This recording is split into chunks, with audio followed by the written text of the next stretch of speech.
And welcome to this live broadcast. President William Ruto is currently at the Central Bank of Kenya, CBK, where he's launching a digital platform that will allow traders to invest conveniently in government securities. He's currently speaking. Let's cross over live and listening. You need to make it possible for Kenyans who do not have a bank account but have an M-Pesa account to also participate in this space. I also want to ask the team to look at the possibility of Kenyans in the diaspora who may not necessarily have a Kenyan bank account to use their Visa or MasterCard or credit card accounts to be able to also participate in the purchase of government securities. This will expand the scope of participants. It will democratize this space even further and make it possible for a bigger majority of Kenyans and investors from both local and in the international space to participate in this endeavor.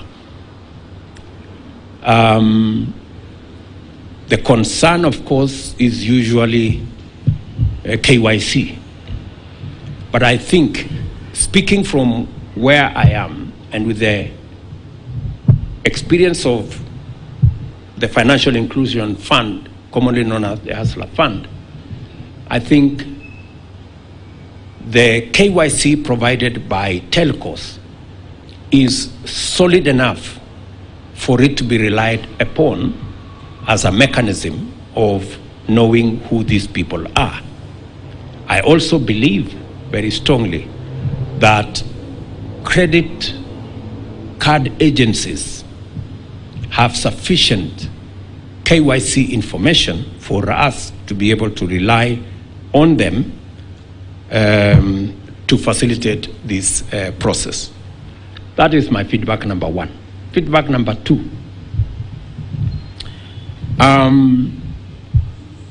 I know at the moment we are working on bonds and treasury bills, 100,000 and 50,000. I think there is space again to democratize that space better. There is a case that I want to make for the people who do not necessarily want to work on 50,000, and I'm making a case for what we wanted to do with Emakiba before. The Emakiba did not go very far because it had many challenges. I am persuaded that it is possible for us to reduce the denomination, and I want the team to work on what is this denomination that can democratize that space so that the person you told us here, there is a person in Moyale. There was a reference to Moyale by somebody here.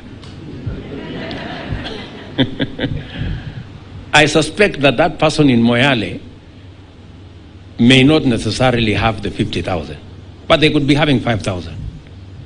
And because there is no requirement now for them to travel to Nairobi and they can transact on their phone, there is absolutely no reason why we cannot facilitate that person in Moyale or indeed in any part of Kenya to have a transaction of 5,000.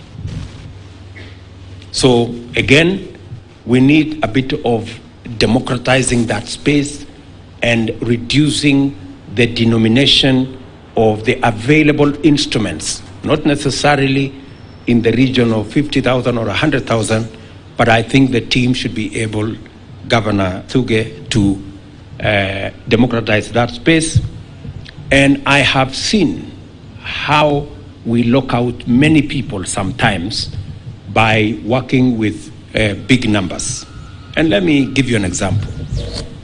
Just in the city of Nairobi, we have 2.1 million people who have borrowed from the Hustler Fund, 2.1 million people.